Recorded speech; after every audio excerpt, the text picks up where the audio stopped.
आज का बाइबल का वचन उत्पत्ति का ग्रंथ अध्याय 22 वचन 1 से 19 और आज का सुसमाचार मत्ती के अनुसार अध्याय 9 वचन 1 से 8। उत्पत्ति का ग्रंथ अध्याय 22 वचन 1 से 19।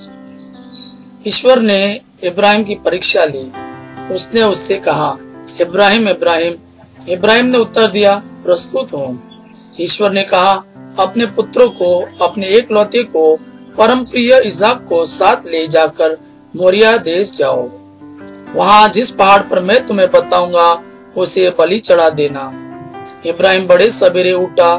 उसने अपने गधे पर जीन बांधकर 2 नौकरों और अपने पुत्र इसाक को बुला भेजा।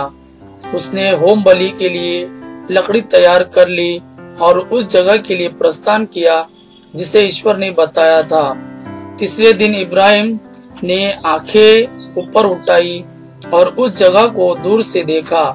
इब्राहिम ने अपने नौकरों से कहा, तुम लोग गधे के साथ यहाँ ठहरो, मैं लड़के के साथ वहाँ जाऊंगा। आराधना करने के बाद हम तुम्हारे पास लौट आएंगे। इब्राहिम ने होम बलि की लकड़ी अपने पुत्र इसाक पर लाद दी। उसने स्वयं आग और छुरा हाथ में ले लिया और दोनों साथ साथ चल दिए। इसाक ने अपने पिता इब्राहिम से कहा, पिताजी। उसने उत्तर दिया, बेटा क्या बात है? उसने उत्तर दिया, देखिए आग और लकड़ी तो हमारे पास है, किंतु होम का मेमना कहाँ है? इब्राहिम ने उत्तर दिया, बेटा ईश्वर होम के मेमने का प्रबंध कर देगा। और वे दोनों साथ साथ आगे बढ़े। जब वे उस जगह पहुंच गए जिसे ईश्वर ने बताया था, तो इब्राहिम ने वहां एक वेदी बना ली और उस पर लकड़ी सजाई। इसके बाद उसने अपने पुत्र इसाक को बांधा और उस वेदी के ऊपर रख दिया। तब इब्राहिम ने अपने पुत्रों को बलि चढ़ाने के लिए हाथ बढ़ाकर छुरा उठा लिया, किंतु प्रभु का दूत स्वर्ग से उसे पुकार कर बोला, इब्राहिम इब्राहिम। उसने उत्तर दिया, प्रस्तुत हूँ। दूत ने कहा, बालक पर हाथ नहीं उठाना, उसे कोई हानि नहीं पहुंचाना। अब मैं जान गया हूँ कि तुम ईश्वर पर श्रद्धा रखते हो। तुमने मुझे अपने एकलौते पुत्रों को भी देने से इनकार नहीं किया। इब्राहिम ने आंखें ऊपर उठाई और सींगों से झाड़ी में फंसे हुए एक मेढ़े को देखा। इब्राहिम ने जाकर मेढ़े को पकड़ लिया और उसे अपने पुत्र के बदले बलि चढ़ा दिया। इब्राहिम ने उस जगह का नाम प्रभु का प्रबंध रखा।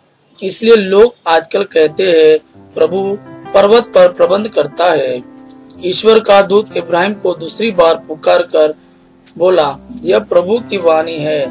मैं शपथ खाकर कहता हूँ, तुमने यह काम किया। तुमने मुझे अपने एकलौते पुत्रों को भी देने से इनकार नहीं किया, इसलिए मैं तुम पर आशीष बरसाता रहूंगा।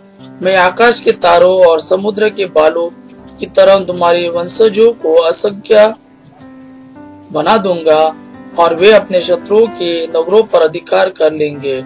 तुमने मेरी आज्ञा का पालन किया है, इसलिए तुम्हारे वंश के द्वारा पृथ्वी के सभी राष्ट्रों को कल्याण होगा।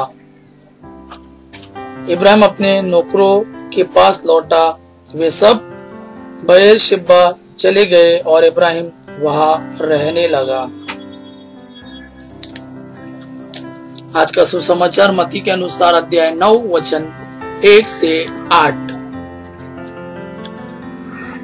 ईसा नाव पर बैठ गए और समुद्र पार कर अपने नगर आए।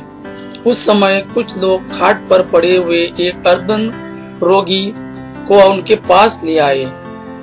उनका विश्वास देखकर ईसा ने अर्धांग रोगी से कहा, बेटा धारस रखो, तुम्हारे पाप क्षमा हो गए हैं। कुछ शास्त्रियों ने मन में सोचा, यह इस निंदा करता है। इनके ये विचार जानकर ईसा ने कहा, तुम लोग मन में बुरे विचार क्यों लाते हो? अधिक सहज क्या है, यह कहना तुम्हारे पाप क्षमा हो गए हैं, अथवा यह कहना उठो और चलो फिरो? किंतु इसलिए कि तुम लोग यह जान लो कि मानव पुत्रों को पृथ्वी पर क्षमा करने का अधिकार मिला है। तब वे अर्धांग रोगी से बोले, उठो और अपनी खाट उठाकर घर जाओ। और वह उठकर अपने घर चला गया। यह देखकर लोगों पर भय छा गया और उन्होंने ईश्वर की स्तुति की, जिसने मनुष्यों को ऐसा अधिकार प्रदान किया था। यह प्रभु का वाणी है। प्रभु को धन्यवाद। आबा पिता की महिमा और पुत्र यीशु का प्रेम आप पर सदा सर्वदा बना रहे। आमीन।